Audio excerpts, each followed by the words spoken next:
My name is Ryan Paul. I teach history here at SUU, and I am the director of Eccles A.P.E.X. And on behalf of myself and the Eccles A.P.E.X. team, Kason Graff, Lauren Bird, and Kate Scherer, I want to welcome you to the first event of our 2024-2025 season, and oh, what an event it will be. FDR and the Four Freedoms. I'd like to thank the Eccles Foundation for their generous and continuous support of this series, the Department of History, Sociology, and Anthropology, and the College of Humanities and Social Sciences, as well as Provost Mendini and the Provost's Office for making this event possible. I'd like to remind you that today's conversation will continue this afternoon at 3 p.m. on Thunder 91.1 and on the Apex Radio Hour podcast. Jeffrey A. Engel is founding director of the Center for Presidential History at Southern Methodist University and professor in the Clements Department of History, a senior fellow of the John Goodwin Tower Center for Political Studies, and formerly a senior fellow of the Norwegian Nobel Institute. He graduated magna cum laude from Cornell University. He additionally studied at St. Catherine's College, Oxford University, and received his MA and PhD in American history from the University of Wisconsin-Madison before holding a postdoctoral fellow in international security studies at Yale University.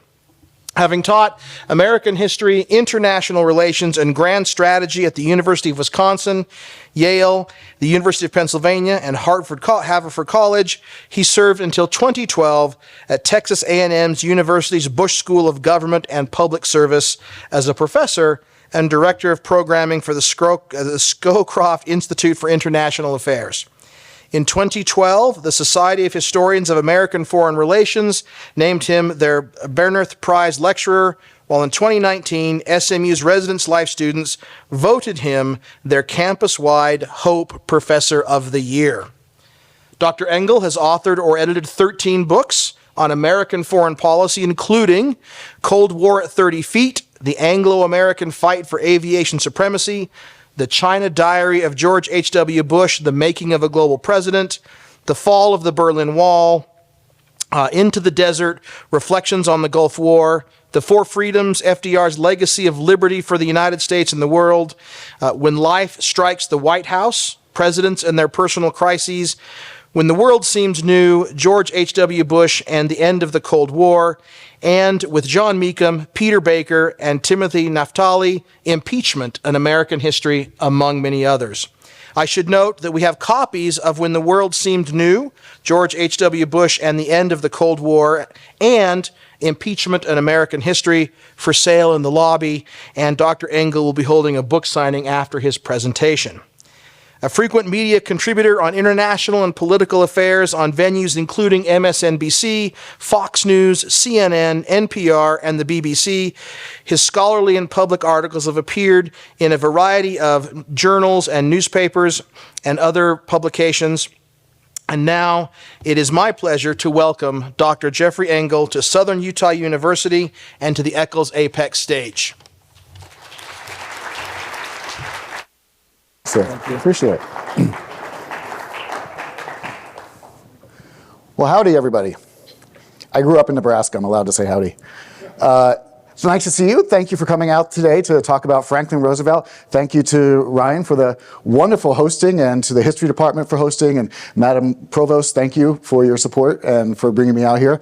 It's wonderful to see, actually, honestly, a part of the country I've never seen before. So I was particularly thrilled to have the opportunity and really excited by everything I hear about what's going on at the university. I'm particularly excited about the aviation history tours in Europe, which I think I want to be a part of, but that's a different story. So, I want to ask you all a question to begin as we talk about Franklin Roosevelt. Jim, feel free to give me a show of hands. Raise your hand if you think America is headed in the right direction right now. There's one. There's always one. Thank you, sir, for your optimism. Raise your hand if you think we're in a state of crisis. Now, raise your hand if you think that we are in a moment of existential crisis. That is to say, a moment in which the fate of the country it will be decided in the next weeks, months, years to come.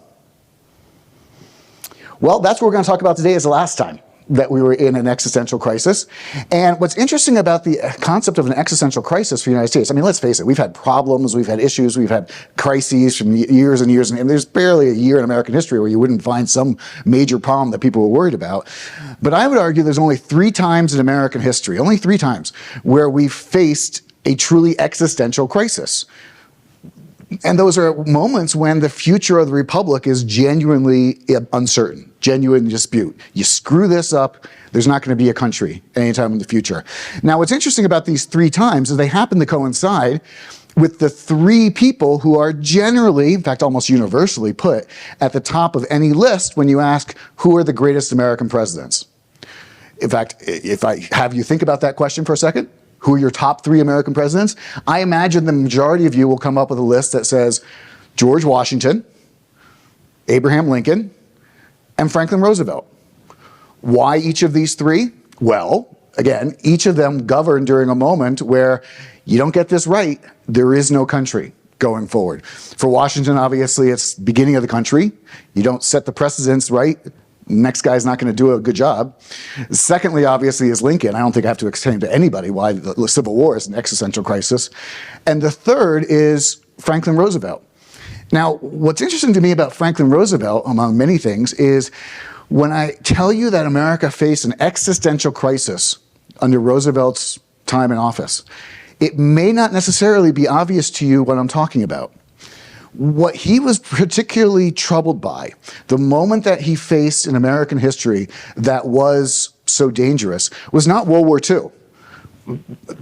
That's a big deal, but we've had other wars before. Rather, he was president, of course, during the Great Depression.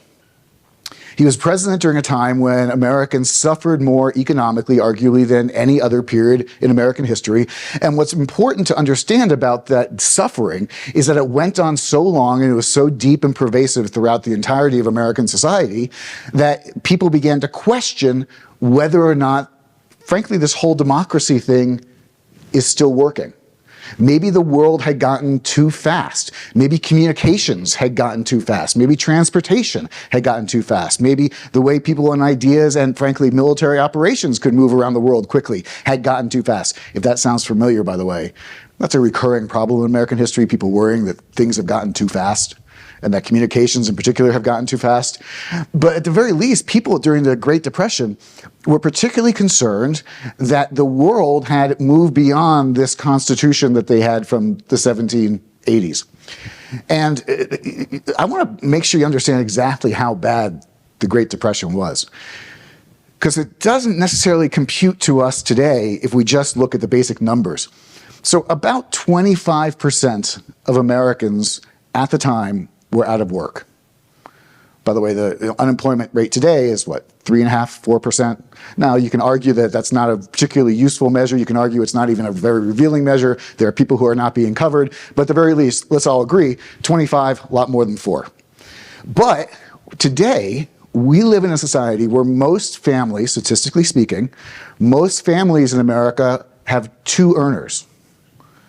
In the 1930s, most families, statistically speaking, had 1 earner, which means today, if we had 25% of the population that was unemployed, most of those people, statistically speaking, would still have money coming into the house. Not in the Great Depression. In the Great Depression, if you have 25% of the population not receiving jobs, and overwhelmingly the people who are counted as people who have jobs are men in a single earner household, that means, roughly speaking, half of Americans are dealing with a situation where they don't know where their next food is coming from, where their next rent is coming from. And this caused, as you can imagine, after it went on for years and years and years, a great deal of concern, almost to the point of people asking whether or not this American thing should continue.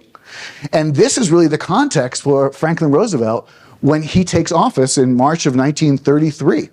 Now, remember, and it's important to remember, because we're in a presidential election period in particular, you know that, right? Okay. Because we're in a presidential election period in particular, I want to tell you exactly everything you need to know about Franklin Roosevelt's entire campaign strategy in 1932.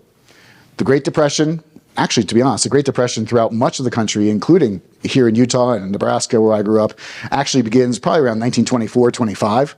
But we usually date it, because we're in a New York-centered world, we usually date it to the stock market crash in 1929. So by 1932, it's been going on for three and a half years. So Franklin Roosevelt's strategy, his entire campaign in 1932, can be summed up as follows. I'm not that guy. By the way, that was also Joe Biden's campaign strategy in 2020. And it worked, much like for Joe Biden. And Franklin Roosevelt, therefore, takes office in 1933, having actually promised remarkably little about what he was going to do. And again, I like to talk about the comparisons between today and the past. If one of the major comparisons that we're here, complaints, if you will, critiques about Kamala Harris in the short time that she's been the Democratic nominee, is that she's not offered any specific plans, I would encourage people to go back to Franklin Roosevelt and say, Kamala Harris is a paragon of specificity compared to what Franklin Roosevelt said he was going to do. Because again, his entire strategy was, I'm not that guy, Herbert Hoover. And in fact, there's a second line, really. I'm not that guy, but I'm going to do something. Because the major critique against Herbert Hoover was that he had not done enough and had not deployed the federal government enough in order to help ameliorate the problems of the Great Depression. Which is why, when Franklin Roosevelt is inaugurated, he gives a wonderful speech afterwards. You probably remember the most famous line of this speech, which is, we have nothing to fear but fear itself. It's a nice line. It's good writing. It's not the most important line of the speech, however. The most important line of the speech is a little bit later, when he notes that, and I'm going to paraphrase here, but only just slightly. He says, we are facing a great crisis. Okay, everybody in the crowd knows this. We are facing a great crisis. And I intend to work with Congress to meet the needs of the American people during this crisis. Now, I'll add parenthetically, this was an overwhelmingly Democratic Congress. This is one-party rule if there ever was in American history. So this shouldn't be a difficult sentence. I intend to work with Congress. However, he says, if Congress, in their infinite wisdom, I love the fact that he says infinite wisdom right before he insults them. If Congress, in their infinite wisdom, decides not to work with me efficiently and proficiently enough, I intend to assume the one thing left to me under the Constitution, which is broad executive authority given to me as Commander-in-Chief, as though we were in fact invaded by a foreign foe. Stop and think about that for a second.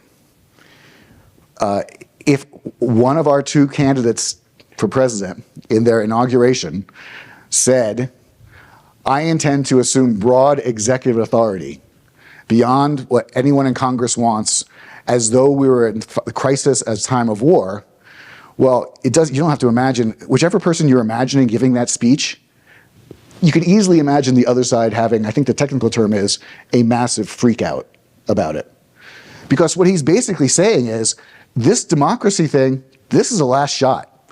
And I intend to do everything to keep America safe and keep America strong and keep America going, whether it's constitutional or not. In fact, Roosevelt was sitting at his desk that evening. First time he's sitting in the Oval Office by his desk. He's feeling pretty good. His main advisor, Harry Hopkins, says, you know, Mr. President, things are really bad. And you knew that. If we solve this, you know you're going to go down as one of the greatest presidents in American history. To which Roosevelt responded, if we don't solve this, I will certainly go down as the last. In fact, Eleanor Roosevelt, his savvy wife, of whom I'll speak in a few moments, said in her own memoirs that when Roosevelt said in his inauguration address that he was going to assume broad executive authority, basically do away with the Constitution, the crowd cheered louder than she'd ever heard a crowd cheer in her entire life. And she said it scared her to death because of how thin the veneer and the trust in democracy had become. And of course, this is something which is, let's read the exact quote, This is something which is going on around the world. This is something that I think is a global trend, that perhaps democracy is inefficient. Obviously in Germany, in Japan, in Italy. Italy actually probably most proficiently, initially. There is a general sense that executive authority and the speed of executive authority is what is needed for the modern world. Now we tend to look back on that and refer to that as a fascist movement. And it was not a term that had much angry purchase back in the 1930s. There were people who were very proud to call themselves fascists. But at the very least, the whole idea was, how can we do away with just the complexities of this slow bargaining democracy thing? It's just not working for us. So who is this guy Roosevelt who says that he's going to do away with democracy? Who says he's going to meet this existential crisis as though we were in a time of war? And I think his personality actually is important, so I want to tell you a little bit about him personally. You probably know a lot of this story because, as I mentioned before, he's one of the 3 most famous presidents. But I want to tell you a few things I want to highlight from his life that I think are particularly important for understanding how he approached this problem. The first thing to know about Roosevelt is he was born to wealth and privilege. So I teach a class on the American presidents, and I find it hysterical how often I begin the sentence with, what you need to know about this president was he was born to wealth and privilege. So the first thing to know about Roosevelt is he did the best, most important, smartest thing in life. He had really wealthy, influential parents. Well done on his part. He goes to Groton, he goes to Harvard, he goes to law school. He has a marvelous career that is budding in New York City. He's elected to New York State Senate. Interestingly enough, he decides to make himself a Democrat, even though he's a Roosevelt, and his 5th cousin, who he called Uncle, was Theodore Roosevelt, President of the United States. That's a good person to know, right? Talk about being born to wealth and privilege. And he essentially modeled his own activities in his own life after Uncle Teddy. And Uncle Teddy took particular shine to him as well. Why? Well, for one thing, because he was married to, I'll get to this in a second, married to Uncle Teddy's favorite niece, Eleanor Roosevelt. By the way, her name was Eleanor Roosevelt before she married Franklin Roosevelt. One way that people with money tend to hold on to their money is they don't waste time remonogramming stuff. Same name, same deal. So Franklin Roosevelt, pictured here, joins the Democratic administration of this man, who I'm sure you all recognize with the white pants, Woodrow Wilson. And in fact, Franklin Roosevelt, you may not recognize him standing up. We'll get to that. But Franklin Roosevelt is young man on the make, young man of a future. And he has the same exact job as Uncle Teddy did that launched him to a political career. He is Assistant Secretary of the Navy. So he is basically the Democrats' expectation for what the future is going to hold. When we talk about the Democratic or Republican Party today, whether each of them has a bench, whether each of them has somebody who's going to come next in the next generation, this is the guy. Now, I do also want to point out, I love this picture because, does anybody recognize this gentleman?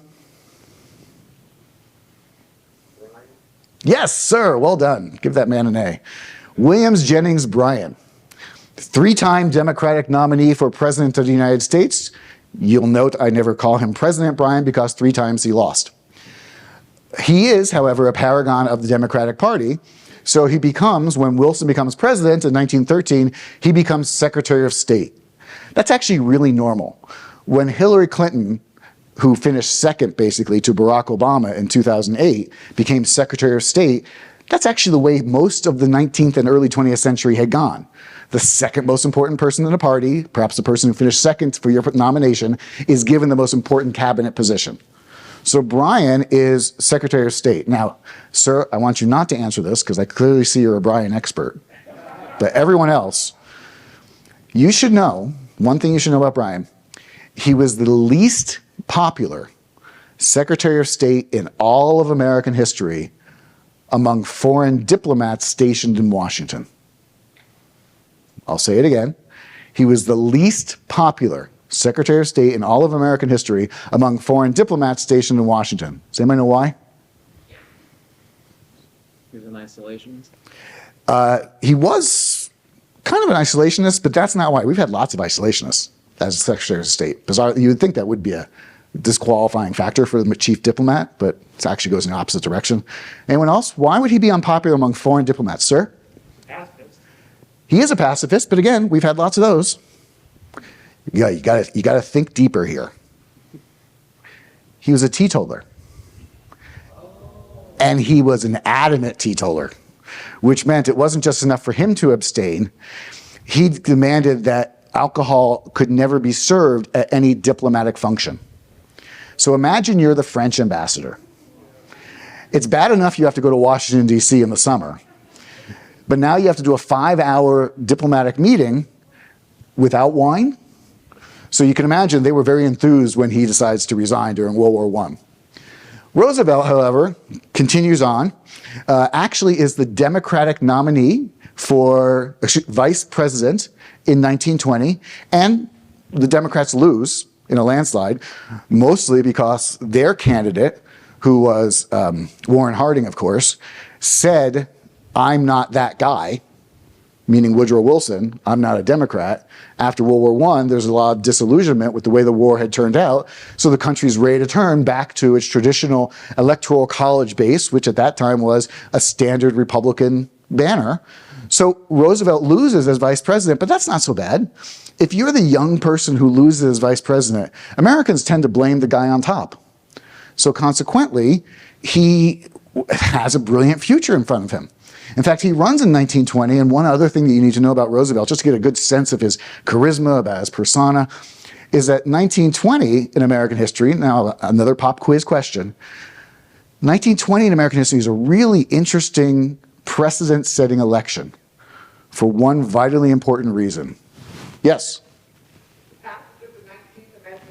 Which meant?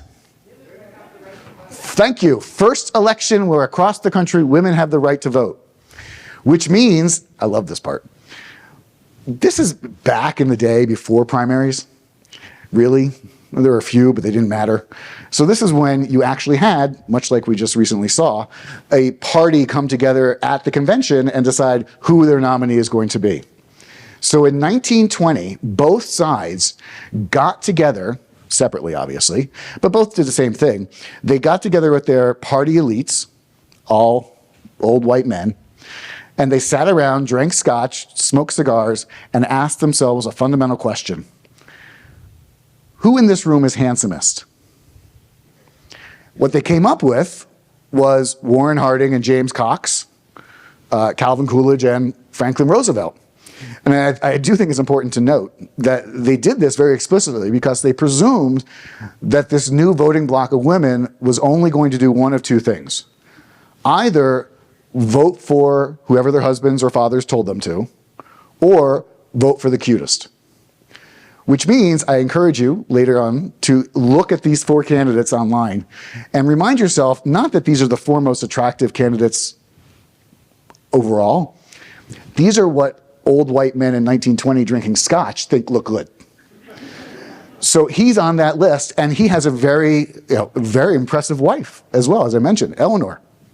And it's important to understand their relationship, I think, to understand what happens next, because they have a very, very good relationship. They have a very nice relationship. Eleanor really epitomizes her time. She's a brilliant woman. She has lots of capabilities, lots of opportunities, but not many opportunities because of the way that women did not have the career opportunities back then as they do now. So she decides to forsake any personal ambition when she marries Franklin Roosevelt and throw herself into marrying a man with a career and raising his family, 5 kids, in fact. And this is a picture of them before something happened.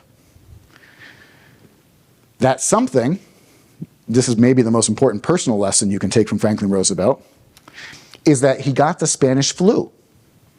Now, we all remember the Spanish flu now, much more than we did just a few years ago. Spanish flu that goes through Europe, goes through the United States. Roosevelt actually caught it in France, and while working for the Wilson administration, which meant he got put on a ship and sent home, which meant someone else packed his stuff, which meant when Eleanor meets him at the dock, still convalescing, takes him back up to their home in Hyde Park and begins to unpack his stuff, she finds all the love letters that he would have otherwise burned. but because someone else packed his stuff, probably some corporal, just threw everything into a box and shipped it on home.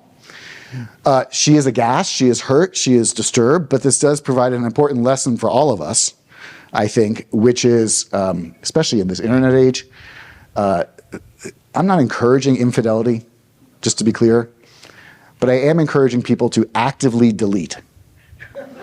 Because if Roosevelt had burned the letters every night, this wouldn't have been a problem. So she decides that she wants to renegotiate their relationship. This is kind of what it turns into. And she has a fundamental problem in renegotiating their relationship. She wants a divorce, to be honest, because there's a third person in their marriage. This has always been a problem for her, and that's Franklin's mother, who had decided from the time Franklin was a baby that his destiny was to be president of the United States. And she raised him to be president of the United States. And she was quite convinced that no person would ever, and she actually just not only put this in current terms, she put this in future terms, no person could ever be elected to the White House if they had been divorced. Usually people laugh at that point. That's happened since. Not in 1920. So they cut a deal, essentially. They'll stay married, but they'll live separate lives. And she becomes, because of her separate life, actually much more politically useful to Franklin Roosevelt than I think she otherwise would have been had she stayed in the same small domestic box, if you will. She becomes an advocate for civil rights. She becomes his eyes and ears, for reasons we'll get to in a moment. And in addition, the civil rights thing I want to point out, because there's a very interesting dynamic that develops. Roosevelt, as you know, is from New York. Roosevelt is a Yankee, comes from a long line of Knickerbockers. They fought with the Union. Yet he is a Democrat. The bulk of the power in the Democratic Party at this time is stationed in the South. This is the party, the Democrats, of Jim Crow. This is a party of segregation. So Franklin Roosevelt, as a Democrat, even though he's a Yankee and has more progressive ideas on civil rights than most of his party, can't say anything about it. In fact, forgive me, I don't know the local specifics here, but in Dallas, where I'm from, we went through, like so many other cities, a period recently where many Civil War era, many statues representing the Civil War era were removed. Most of those statues are actually put in place in the 1920s and 30s. And it turns out that there was a very, very large statue of Robert E. Lee in Dallas, in the middle of Lee Park, that Franklin Roosevelt had dedicated in 1935. And it's fascinating to go back and read Franklin Roosevelt's speech where he talks about Robert E. Lee being the greatest example of American in history. The virtue, the loyalty, the bravery, the fortitude. And you got to picture him saying it with clenched teeth, because that's not what he was raised on. But he knows as a Democrat, this is what he has to say. Eleanor, on the other hand, didn't care. So Eleanor was able to essentially move ahead the administration's agenda on civil rights without hurting Franklin politically. For example, Eleanor would invite African Americans to dinner at the White House. Now keep in mind, the previous Democrat, Woodrow Wilson, had explicitly banned African Americans from social events at the White House. Next Democrat comes in and suddenly they're invited again. And you can imagine the uproar from many Southern politicians and Southern senators who would complain to the president about what he'd done, about what was going on. And Roosevelt, Franklin, had a brilliant and accurate response, which was, I didn't invite these people, my wife did. Can you control your wife? To which they said, oh, you make a good point. Okay, we can let this go. All of which comes back to, I think, the central moment, which is soon after the crisis of his marriage, which is that Roosevelt, Franklin, decides in 1921 to go for a swim. He decides to spend the day, remember he's an aspiring politician, spend the day swimming with Boy Scouts. Not in a weird way, in a good way. And he decides that this is something he's going to do, and there's press there to take pictures of it, et cetera, et cetera, et cetera. He comes down, subsequently, with polio, which is often water transmitted. Now, I have to say, put a little asterisk by that. Medical historians, of which I am not one and not qualified to comment on their work, have recently argued that it wasn't actually polio. It was something that was remarkably like polio, but not polio. I can't evaluate that sentence, but I know what happened to him, and I know people were worried about polio, and I know what happened to him is exactly what happens when you get polio. He didn't die, but he becomes paralyzed from the waist down. And, okay, I want you to take a step back and think about this. The man who had just been the Democratic nominee for vice president the year before, who is the future of the party, is expected to get the nomination, if not in 24, then certainly by 28, suddenly is stricken with polio. And everybody knows what that means. Imagine, if you will, one of the vice presidential candidates today, 6 months from now, being stricken in a car accident and is suddenly paralyzed for the rest of their life. You can imagine the national attention that this caused. And this is really interesting. And I want you to think about this for a second, because you probably heard in your junior high school class or in your high school class that Franklin Roosevelt was in a wheelchair, but nobody knew. Why? Because he spent a lot of time and energy trying to convince people that he wasn't impaired. Not actually true. Slightly true, but not actually true. And the difference is important, I think. Everybody knew that Roosevelt was paralyzed. Everybody knew what happened when you got polio if you didn't die.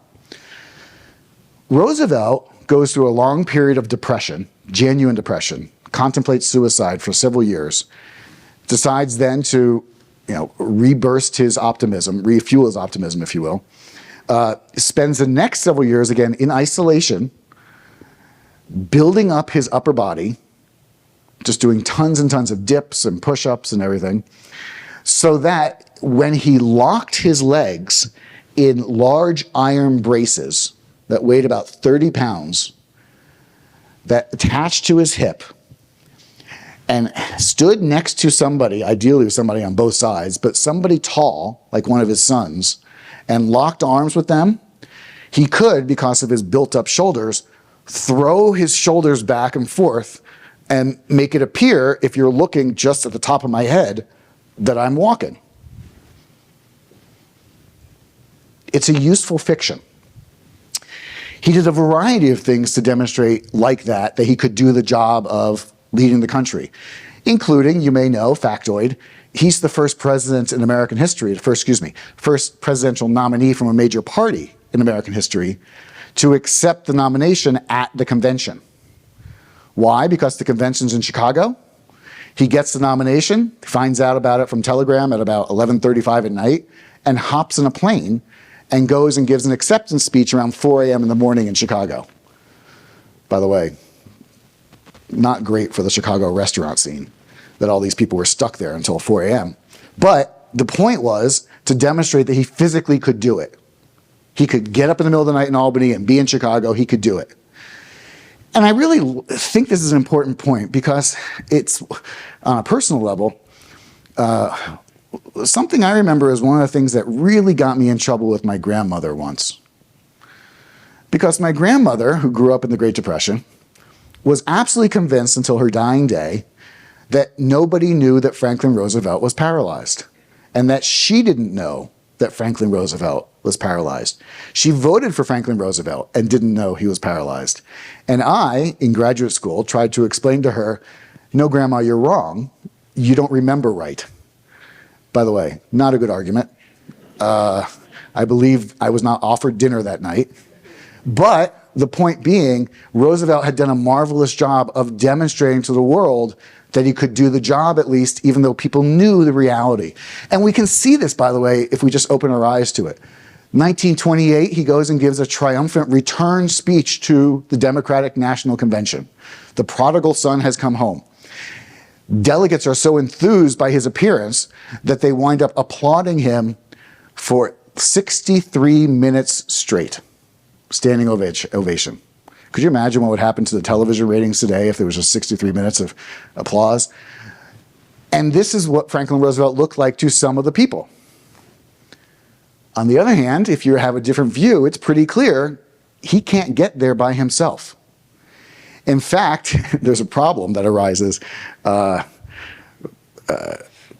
First labor secretary, first woman to hold a secretary post was the labor secretary who worked under Franklin Roosevelt. She was an old-time ally, and she was in the second or third row when he was giving this speech.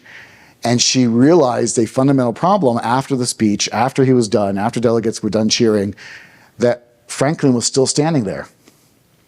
And they had really thought hard about how to get him to the podium, but nobody had thought about how to get him down. And he couldn't get down himself. So she, being quite savvy, organized a group of people to charge the podium in order to carry Franklin Roosevelt off triumphantly on their shoulders. Frances Perkins was her name, and she wrote in her memoir, "This is what happens when you leave men in charge. They can get you there, but they can't get it done." So everyone knew this problem. And I think this is fundamental, absolutely fundamental to understanding both his relationship with his wife and the twists and turns that took, and then his relationship with polio and his response to that. Fundamental to understanding his political response to the Great Depression. Why? Because what had he done wrong to suffer so? Well, in the first instance, he got sick. Yeah, he had infidelities, okay. But then in the second instance, he got sick because he went swimming with the Boy Scouts. He did a good thing, and life, as it often can, turned on him. So when Franklin Roosevelt confronted the problem of the Great Depression, unlike the way Herbert Hoover had, which was to say, I'm sympathetic, but the federal government has no role here, Franklin Roosevelt's response was to say, this problem, the Great Depression, is emblematic of why we have a society. He said, there are people throughout the country, dust farmers, people affected by the Dust Bowl in Oklahoma, people in California, people in Minnesota, people in Nebraska, people in Utah, who have lost their livelihoods and lost their jobs and lost their farms and lost their homes because of nothing they did wrong. Economic collapse in New York, stock market collapses, international markets collapse. What did you do wrong on your farm in Ohio to make that happen? Nothing is the answer. So Roosevelt said, we need to create a new sense of society to make us more secure. In fact, let's call it social security, in which we realize that what we owe each other is at the very least to create a safety net for each other so that when you do nothing wrong and something bad happens, you are still okay. And I want you to think about this psychologically, because this is, I think, one of the problems that we still have in our society today, that when something bad happens to us, all of us, we have a natural reaction that we say, well, what did the person do? Or what did I do? So for example, if you hear someone's in a car accident, you may quietly say to yourself or ask, were they drinking? If you hear someone gets cancer, you might quietly ask yourself, did they smoke? Because you want to find a purpose. You want to find a reason. Because otherwise, life is just completely random. Roosevelt said the purpose of society is to take care of the randomness, which is why when he comes into office, he decides that he's going to do, well, again, he had made very little promises in the campaign about what specifically he was going to do. So his response was, let's do everything. Let's try something. Most important of all, whether it works or not, let's show the American people that the government is trying to do something for them. Famous story, probably not true, but it's a good story anyway. Roosevelt and Hopkins are sitting in the Oval Office. Policymaker one comes in, says, Mr. President, we have the following problem, and here's how we're going to solve it. Franklin Roosevelt says, bully, go do it. Next guy comes in, says, Mr. President, we have a problem. Here's how we're going to solve it. Roosevelt says, bully, go do it. Second guy leaves, and Harry Hopkins turns to the president and says, you do know those two policies you just approved directly contradict each other, right? And Roosevelt's response was, exactly. Because I don't know which is going to work, and neither do you, so let's try both, and we'll keep the one that works. We don't have time to mess around. And we can see this, actually, in the way that he managed his overall government policies. As you know, Roosevelt believed in, well, he didn't really believe in anything, to be honest, when it came to economics. He was actually very famous for saying, when asked, what do you believe in? He said, I'm a Christian and I'm a Democrat. That's it. Sometimes, by the way, he would say, I'm a Democrat and a Christian. Neither specific, but also neither telling you a lot about his economic policies, which is why when his advisors offered this new idea, which would subsequently be exemplified by the work of John Maynard Keynes, the idea that you could use government spending as an engine of and propellant of economic growth, Roosevelt, as a traditional Democrat, was aghast because he just knew in his soul that a government is supposed to act like a household or like a business and balance its books every year. Deficits were not just wrong, they were immoral in his view. Yet, my chief economists are telling me in this time of crisis, I need to do something that makes me very uncomfortable. Let's try it. And you can see, judging from the economic data here, US industrial production, Roosevelt comes in right here. Things are really bad. At the end of the first 100 days, things are better. And look what's interesting about this is by 1937, it turns out that not unemployment, but at least overall production, is actually higher than when the Great Depression starts. And then you may notice this drop. We historians refer to this as the Roosevelt recession within the Great Depression. Why? Because Franklin Roosevelt, having said, look, we've gotten back to status quo, did what any natural politician of his ilk would do. He said, great, cut the spending, balance the budget. Now that we're back even, let's do things right. And the bottom drops out of the economy.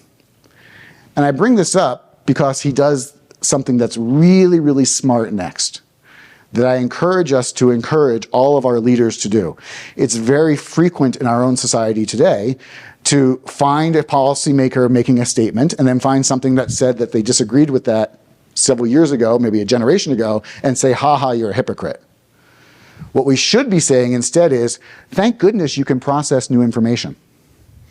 Thank goodness you're smart enough to realize that your opinions can change.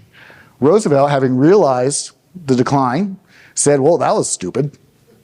Actually, he said something more profane than that, but I won't tell you what it was. And he said, let's go back to the spending part, and things get better. And this is important because he starts to face a second crisis. And this crisis is really important not only for the world, but also for his particular legacy. It's the crisis of the Second World War, which breaks out, of course, officially, realistically, in China in 1937. More likely date that you know is September of 1939, when Germany invades Poland, and then subsequently Britain and France declare war on Germany. And next thing you know, the conflagration goes up again. And Roosevelt is faced with the problem of what does the United States do in response. The timing of this is really important. First of all, because it tells us a lot about, well, frankly, about the nature of warfare, interestingly enough. Because this is what Roosevelt said in his statement to the press upon hearing the news that that Britain and France, September 3rd, had declared war against Germany. There are two parts to the statement. The first part is written by the State Department. It's incredibly boring. It says, I encourage all parties to go back to their pre-conflict borders, retreat, let's have a calm discussion of this, et cetera, et cetera. Nobody cares. This part he wrote himself. You've read it now. He's saying bombing from the air is inhuman. It's barbaric. It's uncivilized. No civilized people should do it. And I bring that up because it's literally only a few months later that he approves the plan to construct the first atomic bombs. What does this tell us? Well, Karl von Clausewitz, 19th century war theorist, told us this in his writings, that one of the problems with war is that violence escalates upon itself. What you would find abhorrent on day 1, you will easily do on day 10 because you have to do just a little bit more violence to get back at the other guy. And you find yourself by the end of the war, by the end of any conflict, by the end of any bar fight, doing things that you would never have considered doing at the beginning. More importantly, this is the problem that Roosevelt faced when he thinks about how the world needs the United States. Because he's quite convinced, I would argue as early as 1937, that the world is going to war and that the United States will have to play a decisive role. 1937. This is a picture taken from 1941, from the Louisiana maneuvers, held in, guess where? Louisiana. In the summer of 1941, because what could be better than sending 400,000 troops into the swamps of Louisiana in the summer to do a war game? Biggest war games the United States had ever fought in parentheses, or in quotation marks, because there was a realization that the world, the Germans, the Soviets, etc., they've really been building up their arms and practicing for a while, and they've gotten pretty good at this stuff. We should learn how to do this stuff too. So let's send our troops into the swamp to practice. And you all recognize this piece of military technology, don't you? Does anybody know what this is? Anyone? No, it's 3 pieces of wood, which I just turned off. That's not good. It's 3 pieces of wood and a plaque. Yeah, it's a mortar. They didn't have mortars to work with, so they told their soldiers, run around the fields practicing as though you had mortars. Anybody recognize this? That's a tank. Come on, that's obvious. Anybody recognize these people? What are they riding? Well, there's a big tank. That's nice. But it turns out that most of the mobile infantry, if you will, at the time were riding horses.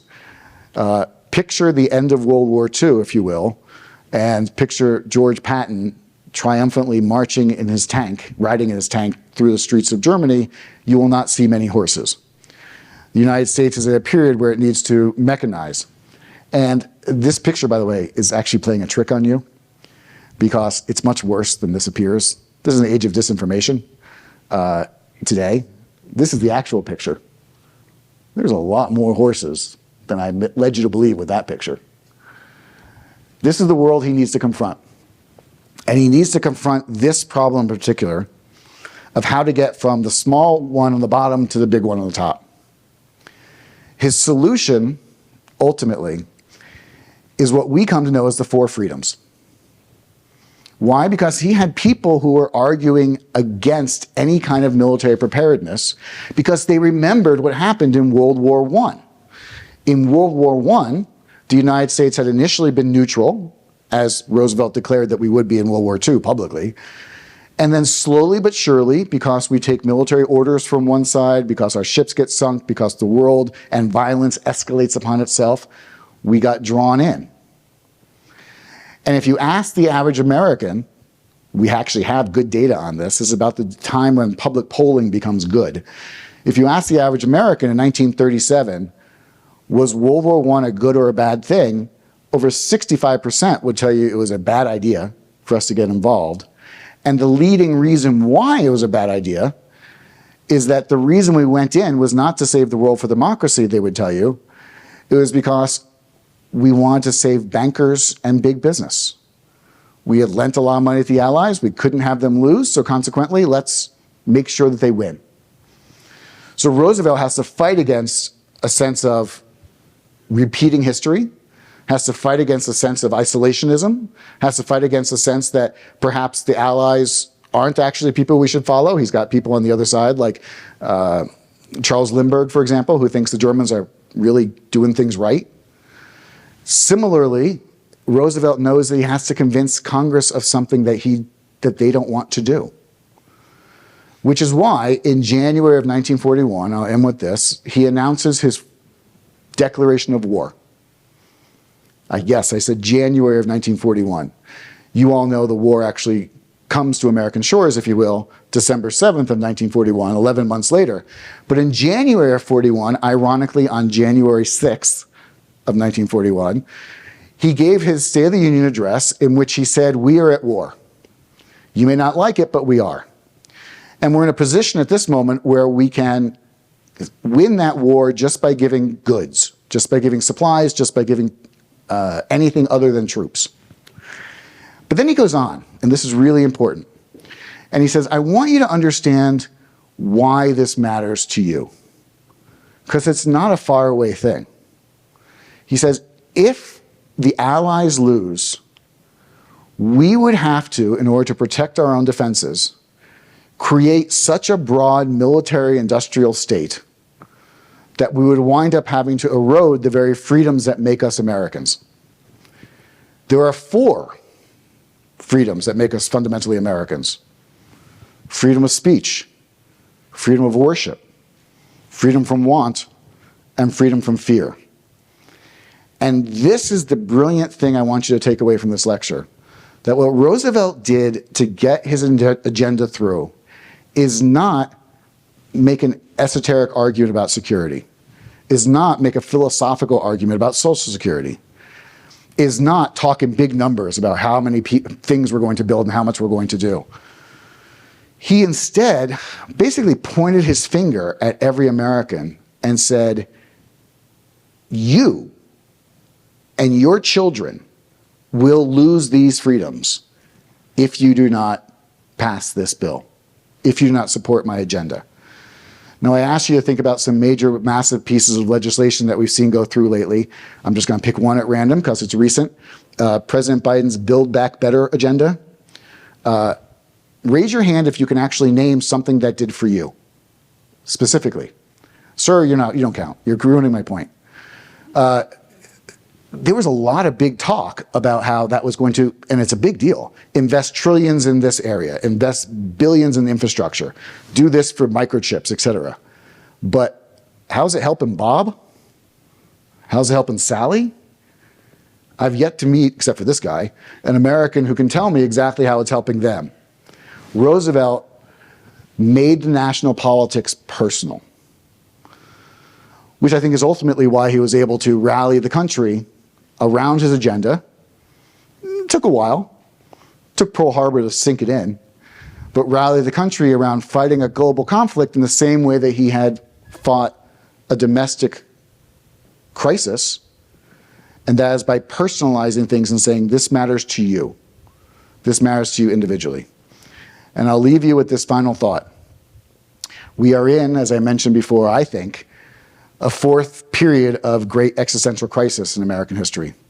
I do happen to believe that the decisions that our country makes over the next several years are going to determine whether or not the American experiment continues. And it's been 250 years, so everything runs its course over time, but I hope it's not in my lifetime. And I have heard many smart people say that they only wish that we had another Washington today, another Lincoln, another Roosevelt, someone who could bring us all together. I would ask you to leave with these 2 thoughts. The first is Washington, Lincoln, and Roosevelt shared something else in common. They were all heavily criticized and despised during their time in office. They became great after the fact. Secondly, I got to tell you, I pray most nights that we never have another Washington, Roosevelt, or Lincoln. Because the precondition to having a great president is to have an existential crisis. And boy, wouldn't I love to be wrong about the fact that we're in an existential crisis. I thank you very much for your time.